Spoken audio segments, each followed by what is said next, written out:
இயேசு கிறிஸ்துவின் இனிய நாமத்தில் அன்பின் வாழ்த்துக்கள். நாம் மறுபடியும் மத்தேயு சுவிசேஷத்தில் 10ஆம் அதிகாரத்தில் 24 34 வசனங்களை நம்ம சிந்திக்கிறோம். அதுக்கு ஆதாரமாக 25ஆம் வசனம், சீஷன் தன் போதகனை போலவும் வேலைக்காரன் தன் எஜமானை போலவும் இருப்பது போதும் வீட்டு எஜமானையை பெயல்செபூல் என்று சொல்வார்களானால் அவன் வீட்டாரை அப்படி சொல்வது அதிக நிச்சயம் அல்லவா அப்படின்னு சொல்கிறார். இது ஊழியக்காரனுக்கு ஏற்படுகிற உபத்திரவத்தை குறித்து ஆண்டவராக இயேசு கிறிஸ்து பேசிக்கொண்டு வருகிறார்.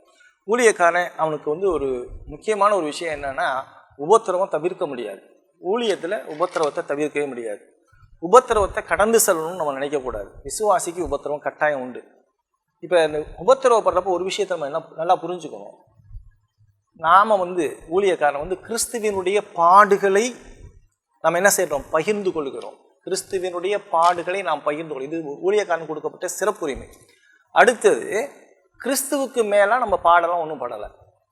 கிறிஸ்துப்பட்ட பாடுகளுக்கு மேலே நம்ம ஒன்றும் பாடுபடவே இல்லை. ஆகவே உபத்திரவம் வரும் பொழுது சரியான முறையில் புரிஞ்சு உபத்திரவத்தை கிறிஸ்துவே நம்பி அதை கடந்து செல்ல வேண்டிய அவசியம் ஒன்று இருக்குது ஊழியக்காரர்கள். அடுத்தது, உபத்திரவப்படுத்துறவங்கள நம்மளே 26ஆம் வசனத்தில் உபத்திரவப்படுத்துறவனை குறித்து பயப்படாது.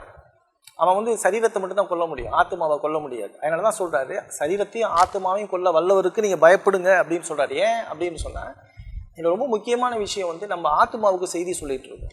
ஆக அந்த செய்தி ரொம்ப முக்கியமானது. ஆகவே பயப்படாமல் உபத்திரவம் என்ன வந்தாலும் பிரச்சனை வந்தாலும் சரியான செய்தியை நம்ம சொல்லிக்கிட்டே இருக்கணும். இது அநேக மிஷினருடைய வாழ்க்கையில் நம்ம பார்க்குறோம். அவங்க வாழ்க்கையில் ஏற்பட்ட அநேக உபத்திரவங்கள். ஜான் ஹைடுங்கிறவர் பார்க்கும்பொழுதுலாம் அந்த பஞ்சாபில் ஊழியம் செய்கிறப்ப அவர் ரத்தமாக தான் துப்பிக்கிட்டே போவாராம். அவர் டிபிலாம் செத்து போனார். உபத்திரவம்லாம் உண்டு, யாரும் அவர் பார்த்துக்கிறதுலாம் கிடையாது. அது மாதிரி தான் எல்லாருக்குமே உபத்திரவங்கள் இருக்குது. அநேக ஊழிய மிஷினரி பயோகிராஃபிஸ் நீங்கள் மாஸ்டர்னா அது இருக்கும். அடுத்தது ஆண்டவர் சொல்கிறார், பயப்படாதே அப்படின்னு சொல்கிறார். ஏன்னா கடவுள் அடைக்கலான்குருவி மேலே கரிசனையாக இருக்கிறாரா. அப்போ கடவுளுக்கு எல்லா காரியமும் தெரியும். இப்போ அடைக்கலான்குருவியை பற்றியே கடவுளுக்கு தெரியுதுன்னா என்னை பற்றி நல்லாவே தெரியும். என் வாழ்க்கையில் நடக்கிற உபத்திரவம், வலிகள், வேதனைகள் கடவுளுக்கு நல்லா தெரியும்.